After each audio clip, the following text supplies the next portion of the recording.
Okay, ladies and gentlemen, welcome to another Friends of Figma Athens session. This time, we welcome Fabrizia Ausiello. And before we jump into the speaker details and everything, thank you for joining. Thank you for being here with us. I hope you can hear us in a really good way. I have with me Marilida. She's the community contributor of Figma Athens as well. And today we are here for a special, very special occasion. You know, we've been doing a lot of in-person events, some quite nice online events, but this time we have the Friends of Figma World Tour, an initiative from the Friends of Figma community all around the world, which connects in parallel and for more than 24 hours all the communities over a specific and very big number of sessions around the world. So as you watch our own session today, be sure that you attend other sessions as well after us. But I'm going to go there in very in a while after our presentation. A couple of things about us. I am Socrates. I will be your host for today, and I'm really happy to have all of you here again for one more time. You know me. Most of you know me because I really love the in-person events. But this time, after a long time, we are online and we are global. We have people joining us from all around the world. We have friends from Bosnia. We have friends from Portugal, from Greece, from all around Europe and the rest of the world. So once again, thank you. And today, I'm really, really happy to present to you a very special guest that we have, a vibrant and very active member of our community here in Athens, which, by the way, is booming, and we all enjoy it while we're here. Together with us, we have Fabrizia. Fabrizia is a senior product designer at Deel. Deel is a very big payroll and HR software, and she's here to talk about designing for trust. Sometimes designing for trust is tricky, especially when money is involved. And pulling from years of experience in fintech and payroll, this talk aims to actually share with all of you practical ways to build, confidence into your product, regardless the industry, by showing you how you even small UX choices can make a big difference when the stakes are high. So, what do you think? Are we into that, Fabrizia? The stage is yours. Welcome to the Friends of Figma Athens. Welcome to the Friends of Figma World Tour, and we are all ears. Amazing. Thank you so much for the introduction. So once again, hello everyone. I'm Fabrizia. And so having spent the majority of my career so far working in fintech, really the core of my work was really based on trust, because it can really be the difference between success and failure. So today I want to show you how even small things, small changes in the UX can really make a big difference when the stakes are high. So first, let me ask you something. So have you ever abandoned maybe, a purchase online, or even just stopped mid sign up to an app because something just felt off about the product? And have you ever felt like maybe you couldn't quite explain why, but something just didn't feel trustworthy about it? Well, if your answer is yes, then you're among the majority of people. This happens constantly and every day in many different industries. And that's exactly what we're here to talk about today. So let's start with a fact, which is that unfortunately, trust is very fragile, and data shows that it's declining more and more every year in most digital sectors. And for us designers especially, this is the paradox, because every day we're asking users to trust us with their money, their most sensitive information, or even in their most vulnerable moment. So also their data, or even their livelihood sometimes. And the question is, are we designing with that in mind? And unfortunately, the answer is not always. So I learned this lesson early in my career while I was working on a money management app. So we had what we thought was a very comprehensive home screen. It was accessible, the information was all there. It was nicely designed for the most part. Our internal team loved it, of course, but something was just wrong about it because users weren't converting as we would expect. So as you do, we did a lot of research to figure out why. And finally, we came to the truth, which was the users didn't really trust the app with their money. And when they didn't feel like they had a good enough overview of what was going on. So what was happening is that our home screen was creating anxiety instead of confidence, as it should be. And the problem wasn't usability, because people could technically navigate the interface, no problem, but the real issue was trust. So users couldn't get a clear picture of their financial health at a glance, which made them question whether our app was even actually helping them, or if it was just adding more confusion, to their everyday life. And because the interface had all that information on show, we were actually signaling to them that we didn't really understand their priorities, which made them doubt our competence with their money and if they should trust us at all. So the gap between what we're designing and what users actually experience, that's the trust gap. And it's very important for all of us to be more aware of it. Because here's the crazy thing, like us designers usually never design for trust. We proactively design for aesthetics, of course, we design for usability and accessibility, but trust, what I hear the most is that it feels too abstract and too psychological. But I really want to, prove the point that this is not the case. So let me just share quickly some numbers. In e-commerce, for example, study shows that trust concerns are the second reason why people abandon their carts. In B2B software, companies with higher trust scores see way higher conversion rates. And banking apps, they lose customers daily because of trust and anxiety issues.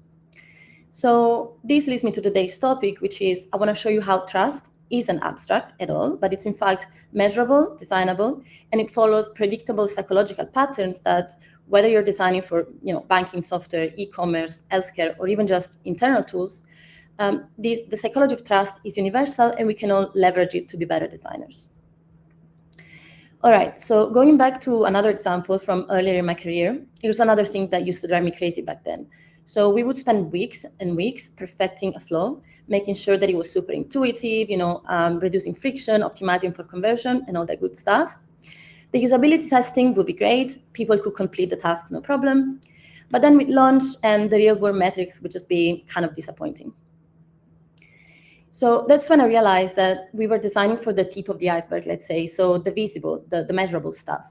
But underneath, there's this whole world of emotional and psychological factors that we can't simply see in our heat maps or funnel analytics, for example, that still contribute heavily on the experience of the user.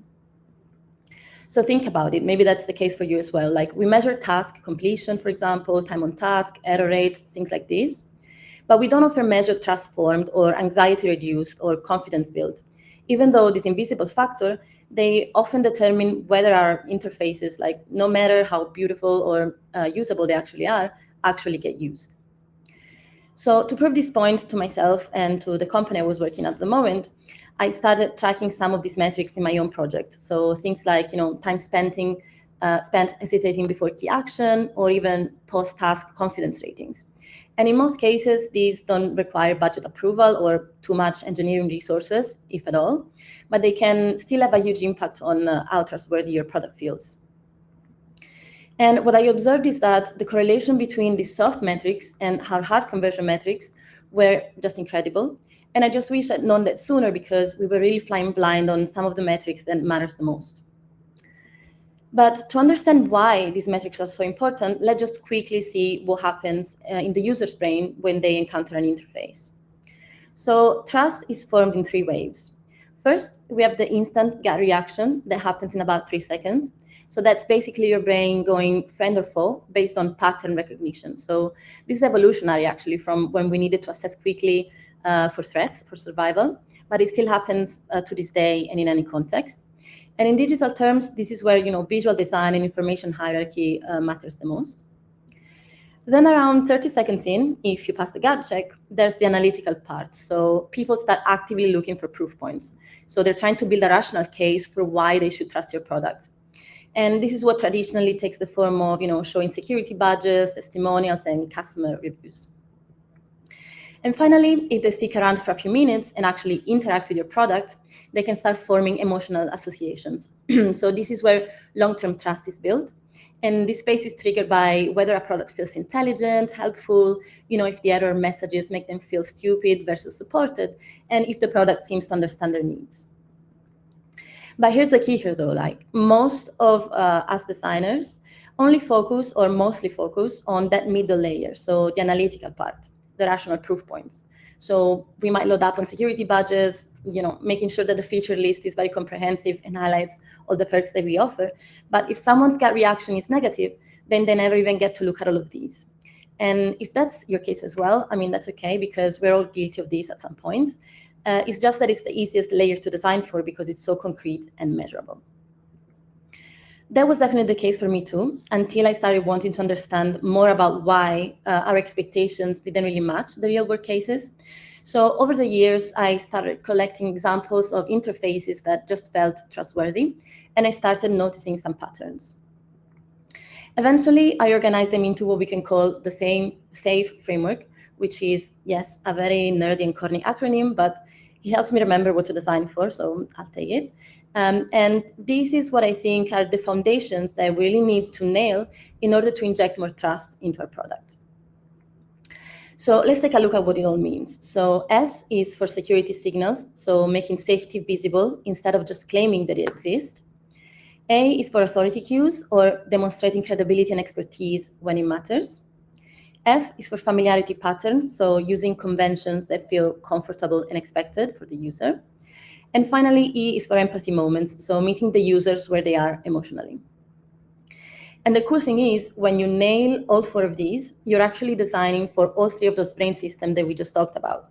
So security and familiarity, they hit the gut reaction, authority satisfies the analytical brain, and empathy builds the emotional connection.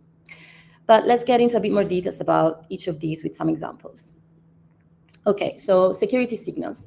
This is where most companies get it wrong. So they'll make big claims on their website or mention, encryption in their App Store description and just call it a day.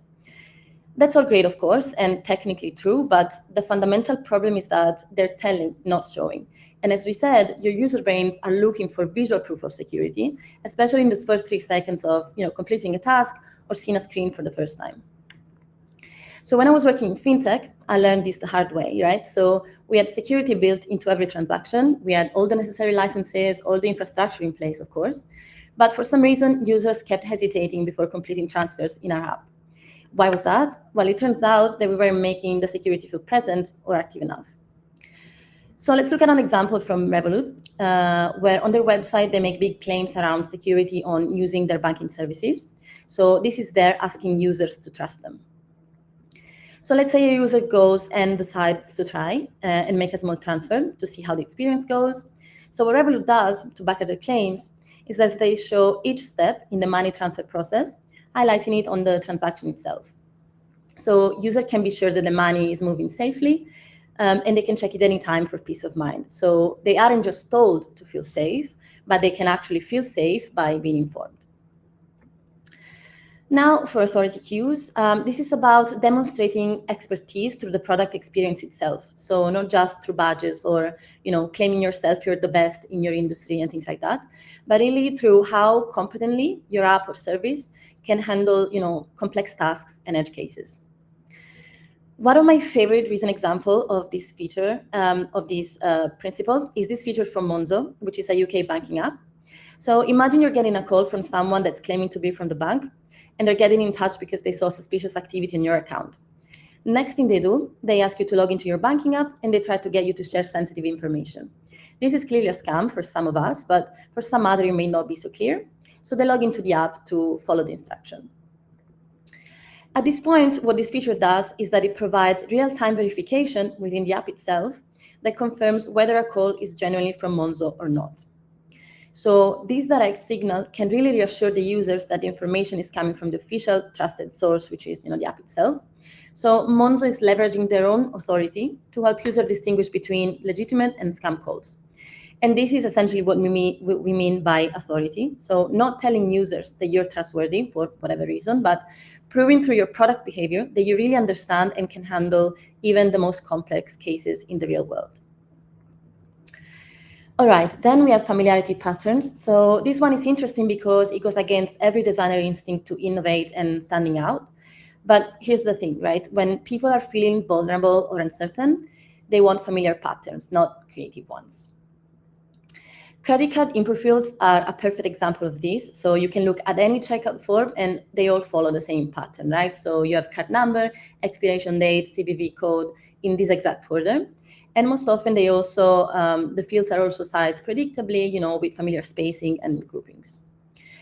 And of course, this isn't just convention for convention's sake. It's not because us designers are bored of trying to think of different ways of doing things, but when someone is about to enter their most sensitive financial information, the last thing they want is to figure out a creative new way to input their credit card details. And also changing this when it's such an established pattern can actually work against you because people might wonder why something feels different than what they're used to seeing. So, this easy recognition really creates comfort, and comfort is one of the enablers of trust. Finally, we have the empathy moments, which are probably my favorite because this is where psychology really shines, right? So this is about recognizing that your users, they aren't just trying to complete a task, unlike what your product manager might think, but they're human beings with anxiety, confusion, time pressure, and even emotional baggage around whatever problem your product is trying to solve. One very simple example is the error states. So most error messages blame the users, like in this example here.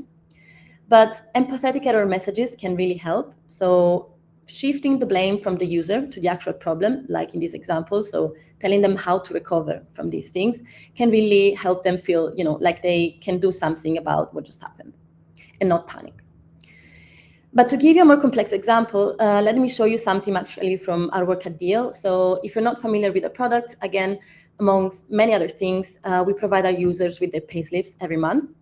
And what we discover is that people get really anxious about their pay information, which, it makes sense, right? Because your paycheck is tied to your livelihood. So even though checking your payslip should be very straightforward, most often users would approach it with a lot of emotional weight.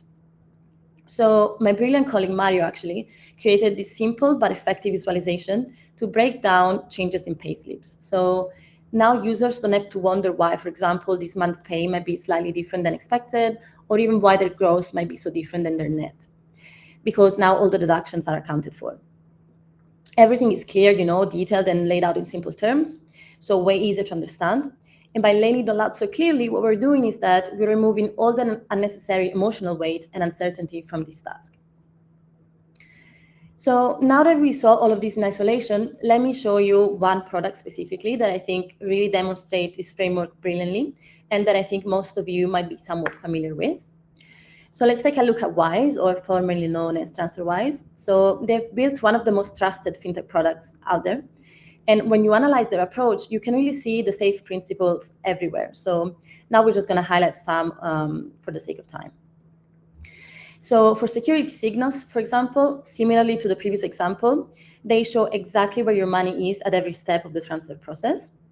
So you get real-time updates on the money movements instead of, having it hidden behind a generic processing message. And this addresses that specific anxiety that people have specifically for international transfer, which is, did it work? Where exactly is my money now? Because, sometimes it takes a few days to be completed. So by having it here, even before the user have time to ask themselves the question, really signals that, they can be trusted with their money. Now for authority cues, so Wise has a almost fully interactive demo of their business account that you can just explore without even signing up. So think about how confident you have to be in your product to let people poke around everywhere before even asking for any commitment. So they're basically saying, look how well we understand business banking that you can just go ahead and test us and then decide for yourself. So they're so confident that they lead with complexity rather than simplicity. And for someone with very specific need, like someone in need of a comprehensive banking account, they just remove any sort of doubts around their capabilities because they're showing how they have all those business cases covered, even before they sign up. So at that point, the choice, it's really not a question anymore. Now, here's where Wise gets really smart about balancing familiarity with innovation. So let's look at this screenshot from their business account setup flow. So they use traditional banking terminology that the user expects, like statement descriptor. And these immediately feel familiar to anyone who's dealt with business banking before. But here's the clever part, right? So they innovate on clarity without changing the fundamental concept. So they are contextual example to show exactly how these fields will appear on customer statement. And also they explain exactly what it needs to be to leave even less room for doubt. So I think this is really brilliant familiarity design, because they managed to keep the banking convention that, create comfort, but they're also getting a bit creative by removing that confusion that usually comes with traditional banking interfaces. So users can feel safe because the concepts are familiar, but they can also feel confident because they understand exactly what's going on. Now for an example of empathy moment. So here WISE tackles another of the biggest anxieties that are around international transfers. So instead of hiding fees or using confusing language, when you're making a transfer, they break down exactly what's happening to your money in very plain terms. So they show you how much money you're sending exactly, but they also walk you through every deduction. And the most empathetic part probably is that they don't show you just the numbers, but they also explain what each of these lines means. And another thing that they do to go even further, they proactively address another core anxiety, which is, am I getting ripped off when you see fees involved in any product? I think that's all of us thinking the same. So they do that by showing this compare price button here. So they're essentially saying, we know you're worried about hidden fees or bad rates. So here, check us against everyone else. So they're really meeting the users where they are, really understanding what anxieties they might have during this flow, and they're proactively addressing all the anxieties that come with each of these steps. And these are just a few examples, right? But I think the results speak for themselves. So WISE is incredibly successful, obviously. And I really think that their thoughtful approach and how every interaction really is aimed at building trust is definitely a contributing factor here. But here, what I find the most interesting and what I think should be your main takeaway from all of this example, which is none of these individual elements are really revolutionary within itself. Some of these are actually pretty simple and basic solutions. But it's the consistent application across every trust critical moment that really creates that compound effect and makes you trust the product. So now you might be thinking, okay, this is great for financial stuff, but I design for whichever industry. What can I do? Well, the good news is that trust principles are universal, even though the expression might be a little bit different. So here's some things that you need to remember in order to be able to apply this principle in any context or industry. So what you want to do is make the invisible visible. So as we said, users need to see safety, not just be told about it. So if you're doing something secure in the background, make sure that you show it happening. So, whether it's encryption progress, data protection indicators, or, whatever, make security feel present and active in your interface. Then you want to try and show expertise through your product experience, not just, through claims, but show that you understand the complexity of your users' real-world problems. So, have edge cases in mind, you should anticipate more complex needs, and just let your product intelligence really shine through every interaction. Then stick to conventions during those trust critical moments and keep your innovation for the delight moments. So when users are vulnerable, entering sensitive information, making important decisions, or even just dealing with errors, give them those familiar patterns that reduce cognitive load and save your creativity for when trust is already established. And finally, remember to design for the human behind the screen, not just the task they're completing. So recognize the emotional context of what your users are doing. Are they anxious? Are they confused? Are they under time pressure? So you can really meet them where they are emotionally and provide the reassurance that they need. Now to wrap this up, here's my challenge for you. So when you get back to your desk, to your work, try to take a screenshot of your most critical user flow, the one where people have to trust you the most. Maybe it's checkout, maybe it's sign up, maybe it's where they enter sensitive information. And look at the screenshot and ask yourself, where might trust break down in this flow? And challenge yourself on how could you add more security signals? Where could you demonstrate authority more clearly? What familiarity patterns maybe you're missing? And do you have any more opportunities for showing empathy? And if you want to go even deeper, you can do a full trust audit. So you can map the emotional journey to see what the users are feeling at each step. You can try to identify vulnerability moments. So when are users most exposed or uncertain? You can even test the 3 seconds rule. So you can show your interface to someone for the first time and just get their gut reaction right then and there. And last but not least, you should try to measure the invisible. So start tracking, confidence, hesitation, and emotional states along with the traditional metrics. And finally, why should you do all this? Well, because here's the thing, right? We are all in the business of asking people to trust us with their money, their data, and even their problems. So the least we can do is to design interfaces that are worthy of that trust. And I guarantee that no matter which industry you work in, you'll find at least one thing that you can improve upon. And if you do, I'd love to hear what you discover. So feel free to reach out. I'm always curious about trust patterns in different industries. And thank you all so much for listening.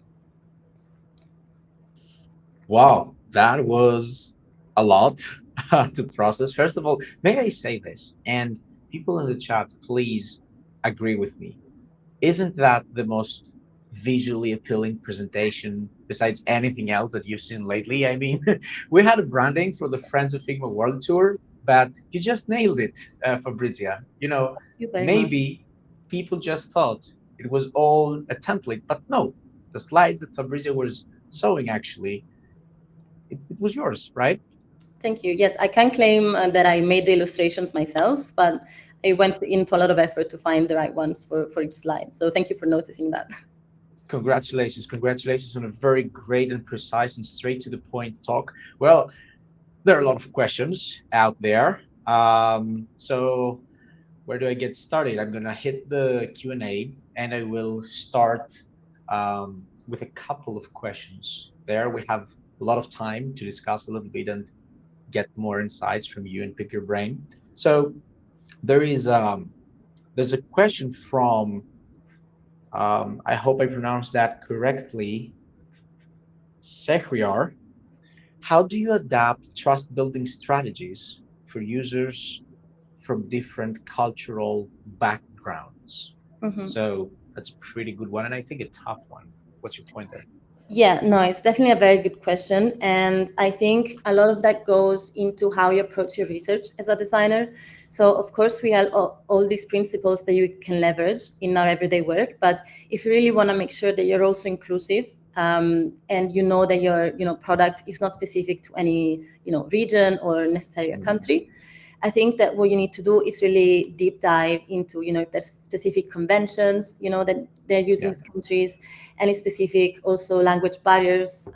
Sometimes, when we have automatic translations into some products, they may not be necessarily the best approach, because even if you translate something with AI and it's not necessarily correct, people might find themselves, wondering, is that what they really meant here? And that can cause confusion. So I think that's also a joint effort that comes with, not just designers, but also, the product manager, the engineers, and everyone, so that we can all come together and kind of dig a bit deeper into the context for which we're designing, and not just stopping, applying principles for the sake of it. Yeah, and I think that there's a certain framework you follow in order to build trust, and that's kind of what you just presented. So there are like 5, 6, 10 rules that probably apply globally, but then I guess you've got to identify your society, your personas, your users culturally, not just in theory or just in fiction, in order to build for trust. And then there's another question from Arlida, actually. Why do you think many financial products often fail to prioritize emotional clarity? Because I've seen a lot of them, besides Wise, Revolut, and some of the giants of this world. I can feel it with our own banks, for example. Yes, for sure.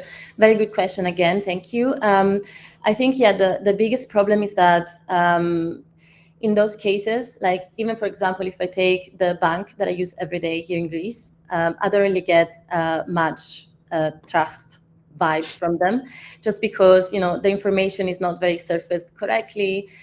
They just really, you do a transfer, you see it, maybe there's a delay of 5 minutes, so you just hope for the best.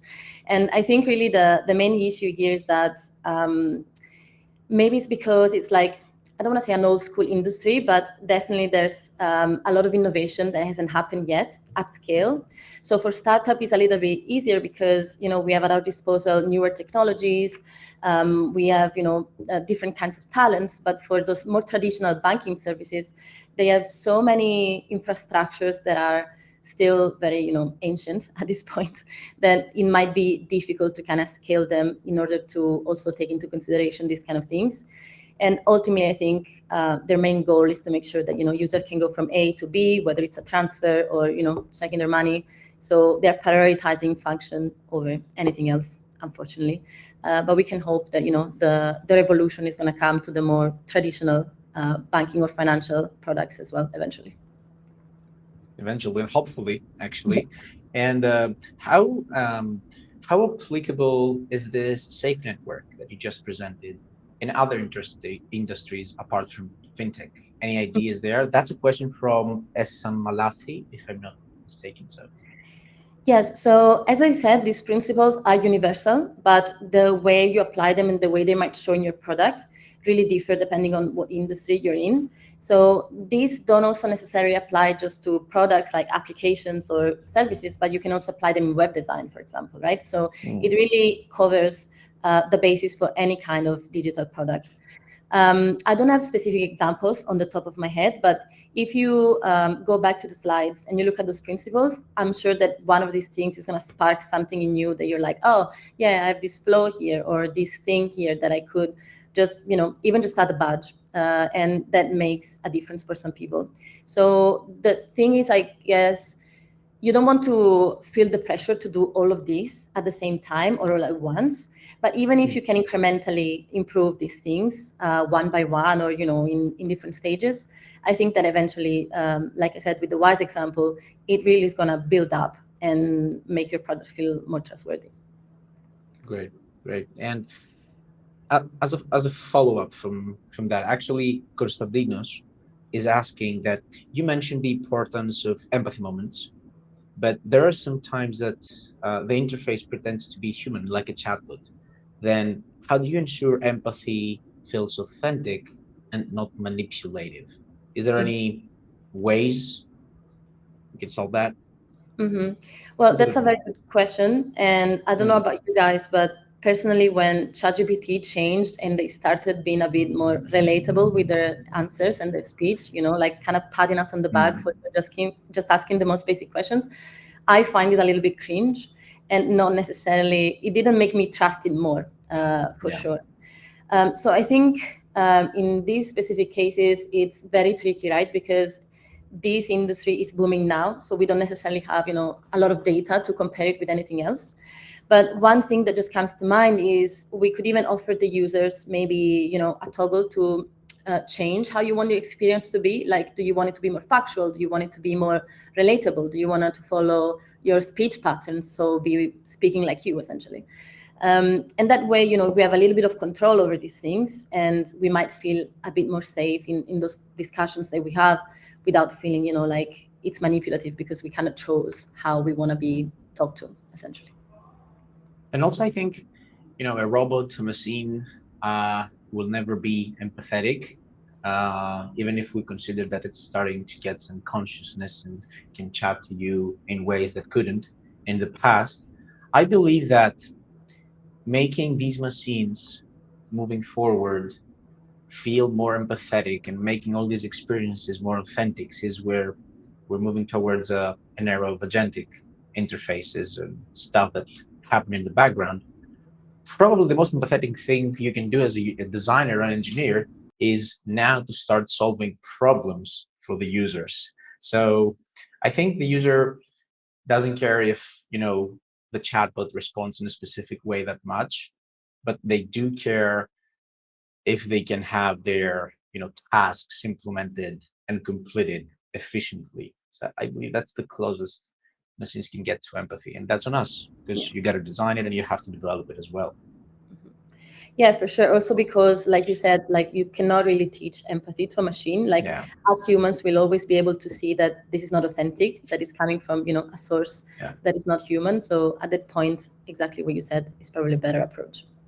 great, great. And my friend Rismer here says actually that many financial platforms still use subtle dark patterns, and I guess this combines with Marilita's question.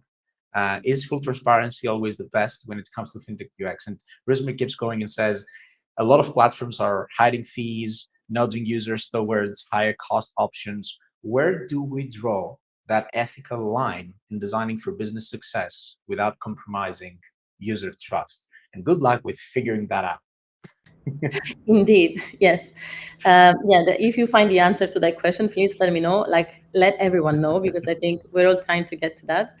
But I think, at the end of the day, every product really is out there to make money. So I understand, the struggle between trying to make your business profitable, but also not wanting to deceive users and build that trust. I think in general, dark patterns, you should avoid them as much as you can. Because they really undermine the trust, the fundamental trust that people may have on your product.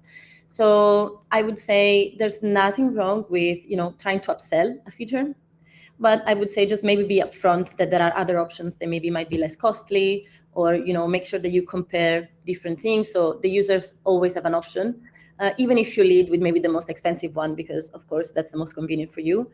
Try to give them a way out, right? If you really have to do it, to make sure that someone converts. But yeah. And I'm pretty sure it also depends on the company you work for or the company you are, because that kind of line on the ethical stop differs. If we're talking about Figma, they will try to be as community friendly probably as they can be in order to sell, upsell, or pitch something to you. If you are a bank, they can't really do a lot of stuff with dark patterns because they are regulated, especially in Europe. I'm not talking about Revolut or Wise. These ones are focusing more on the stuff you were describing. They're focusing a lot on UX and UI, and try to be as clear as possible on fees and everything, because that's a USP for them. And then there are companies like, I don't know, maybe Adobe, that I'm afraid to cancel a plan right now at Adobe, because they're probably going to charge me for the rest of the year as a penalty, or they're going to keep offering to me discounts until I cancel. So they offer a way out, but they offer it really late in the process. And this is a cultural thing. This depends on the top level management, on the organization that you work for, how much they want to push people to pay or stay in the platform. This plays a huge role, I think. Yeah, definitely. And also, there's a fine line between what us designers can actually do, in most cases, because like you said, if you work for a huge organization like a traditional banking app, maybe you don't have that much leeway to really explore the avenues that you would to build that trust. They might put some processes in place where you're not even allowed to do such things. So I think the least we can do is to try and enforce these kind of things. But then, of course, if the upper management shuts it down, like, we're just designers, we can't really override that. The best we can do is try to convince them why we shouldn't. And I think, it's kind of the responsibility that we all have at the end of the day. Yeah, that's great. And Quok, hope that I pronounced it correctly, actually is asking the $1 million question, I think. Can you share more about how you measure trust using quantitative metrics, even qualitative, I would say, but especially on balancing user-reported trust with their actual behavior signals? How do you measure that kind of thing? Do you have a way? Yes, of course. So if I can just go back to one of the previous slides, just because I realized it was a bit fast when I was talking through, but I can show you a small list of ideas. I mean, by all means, this is not really comprehensive or anything. This is just something that really came out of my own experience. So for more quantitative data, you can think about conversion rates by user confidence level. So you can kind of measure both at the same time and see if there's any correlation with these things. Or sometimes we can record the screens for a session, and you can kind of time how long they spend hovering maybe before actioning something key.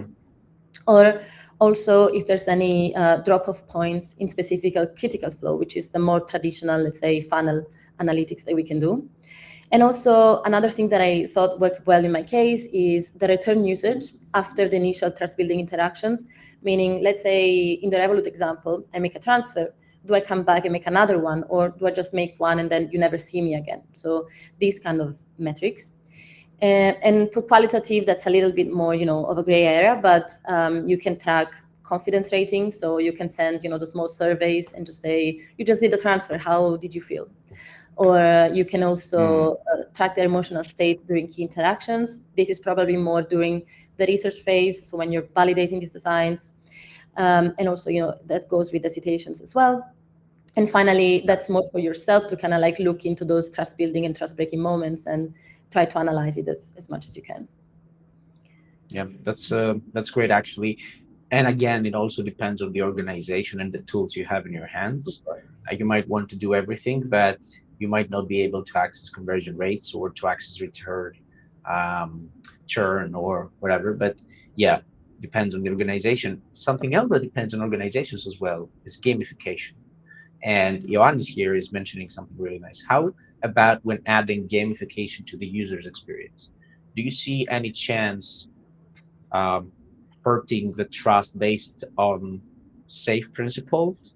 Good question. I think gamification has a very specific place into different products. So it all depends on how we define gamification. So one very simple example could be, you make a transfer and we show a confetti animation. So that you could say it's gamification because you would never see this in a traditional banking app, for example. So it's a bit playful and it's just celebrating with you what you just did. So I think in these cases, it works well because, they did what they needed to do. So you're celebrating with them. And as long as you're, giving them a rundown of what just happened, so you don't just throw the confetti in their face, but you say, okay, your transfer was successful or, whatever information you might need to show, I think that works very well. But yeah, there's a fine line between how playful can also kind of harm your product, because if we think especially about familiarity patterns, right? There's a reason why to make a banking transfer, the process is pretty much the same in whichever app or service you use. And that again is because, we have this standardization so that user can feel, like they're doing the right thing in whichever platform they are. So you can find for sure space for these things. I would keep it at on the smaller side. But yeah, you need to be very mindful of where and how you use it, I think. And I think this is industry dependent. Maybe previous answers to the questions were leadership dependent, but right now, if you're into the finance industry, you want to build trust through gamification. If you're in a gambling industry, maybe you want to build trust, but with gamification, you also probably push users to become a little bit more greedy or addicted to what they're doing. Same with PlayStation games or everything. I mean, the more you play and the more you win, the more you become addicted. So I guess gamification is defined differently from industry to industry. Absolutely, yes. So that's up to us designers to kind of like figure out how much is too much and what we should do. But then you have to work somewhere as well. So if Blizzard comes to you and says, okay, come be, a UX designer in our next PlayStation game, you are going to do it. and everyone's going to do it, of course. But this is part of a greater conversation because ethics in general, as a word, as a meaning, they have different boundaries in different situations, in different contexts. So, it's always a philosophical thing. Do I have any other more questions that we didn't go through? Let me just check.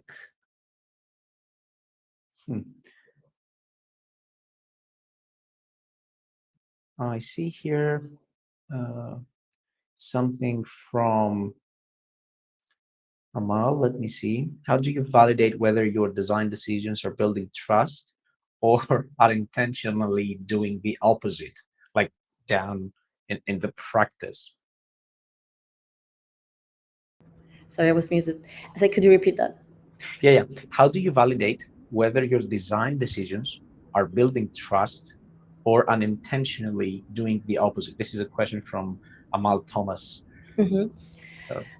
Yes. So I think the key is to not ship just something, based on our own assumptions. But if we can always test it a little bit first, Like I said, in most cases, in my experience, the user testing was never exactly representative of what actually happens in the real world. So there is always a risk that even if we tested something, might get lost in the process. But yeah, I think you will be able to see signals depending on what industry you work in and what kind of flow or what kind of interactions you're building, that people don't really necessarily trust your interface. Whether it's just listening to the users as they go through a flow, like there's different kinds of testing that you can do. And usually I feel like when you talk to them, you let them talk during a flow. That's where you get the most information about their emotional state. So you can just ask, follow-up questions. If they seems a little bit hesitant, you can say, how are you feeling right now? Can you tell me if there's something on your mind when you see this button or whatever? So you can kind of dig a little bit more into those emotional states during the research phase. And hopefully by the time that you deploy something, you got most bases covered. Great, great. Thank you for that. And I think, just as a general question, and maybe a lot of people are interested in that, are there any books, talks, or people who deeply influenced you, the way you think about trust and design? Can you share some resources or, even articles with us? Mm-hmm. Yes, so I'm very bad at coming up with things on the top of my mind, but there is one book that is not necessarily about trust itself, but it's called Good Services by Ludon. Mhm. And I think it really is a thorough book about how you can design services. So throughout many different touch points, how can you make that experience feel consistent with your users? How can you guide them through every step from A to B when you have to jump between different things, different flows and things like that. And even though it's not necessarily about trust itself, that really, I think, can give you a base of understanding how also how you think about the whole experience itself can be an indication of trust. So if you don't lose them mid-flow, it means that they're trusting the process. They are able to continue when they see errors. They're able to really trust that you've built something that is going to get them to complete the task that they need to complete. So I would start with that one. I can also write the name in the chat in a second. But You just said that, yeah. nice. If I have any other one in mind, I just said in the chat that I will post a write-up on Medium, so I can also add some resources there, so for you to take a look. The presentation of the safe framework and the way you've put it actually hits really nice. So probably a Medium article explaining a little bit more, giving some more examples, that would be ideal for our audience here, for people for the design community. We would be sharing as well with our designers at Trends of Figma. For sure, yeah, that's the plan. Should be out today or probably tomorrow, or at least this week. Yeah, this is great. So we're getting closer to wrapping this up. So we won't have any other time for extra questions. But now we're getting to the good part and the most difficult part, Fabrizia, because you get to choose what was the best question out there in the Q&A. So someone out of this chat will win a gift card of 50 bucks from the Figma store. So I no pressure mean, for me. no, no pressure, but yeah. What do you think? Okay, let me just have a quick look.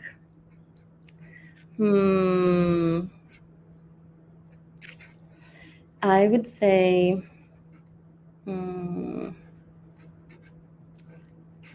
this is very difficult, I'm sorry. Let's go with Oh, I'm Melissa going to go has the with the most general likely. question from Konstantinos. Okay. Okay. Because, yes, he wanted to learn more about this topic, so I appreciate that. So I guess congratulations, Konstantinos. Constantinos, you just won. I mean, the speaker just made you a winner, our speaker here. Fabrizio, that was a very nice tactic because you didn't really dive into all the questions, but you went with the general one. I saw what you did there. Yes, yes. I'm sorry for Okay. the trust you had in me. Okay, Constantinos, we will be sharing with you afterwards the gift card, so you can buy something really, really cool from the Figma store. And don't forget, everyone, we're not done yet because we have a couple of sessions coming up next. And uh, right after this talk at 7 p.m. our time, we will have dev tools for designers from the Friends of Figma Krakow, from senior UX and product designer at Backbase, Patrick Simansky. So you can join, you can visit the ff-worldtour.com and join that session that's happening in a few minutes. But at the same time, we also have Barcelona. I don't know how to read this one, but I think this talk has to do something with the magic behind design tokens. It's from our very, very good friends at Friends of Figma Barcelona. And, Fulvia Buonanno, design systems lead from the Fail Fast studio. This is a pretty good name for a studio. Is about to take over their stage. Again, you go to the www.fof-worldtour.com to secure a spot and make sure that you attend as many sessions as you can. You might not feel it yet, but this is the most global thing that the Friends of Figma community has done ever, that kind of world tour. And I hope at some point we can do some of that, we can get some of that magic in person in the future. So people, don't forget, would love your feedback. You can scan the QR code. I'll leave it here for a bit, so you can fill out a survey, tell us how we did, if we're good, if you want us back for another online or in-person event. But anyway, no matter what, the most important slide is now. Nothing great is made alone. These are the places that take part in that FOF initiative. This is an initiative mainly started by the Friends of Figma Sydney and the Friends of Figma New York, from our friends Pierre, Luigi, and May. They worked so hard every day to bring the whole concept to the rest of the communities of of Europe and the rest of the world.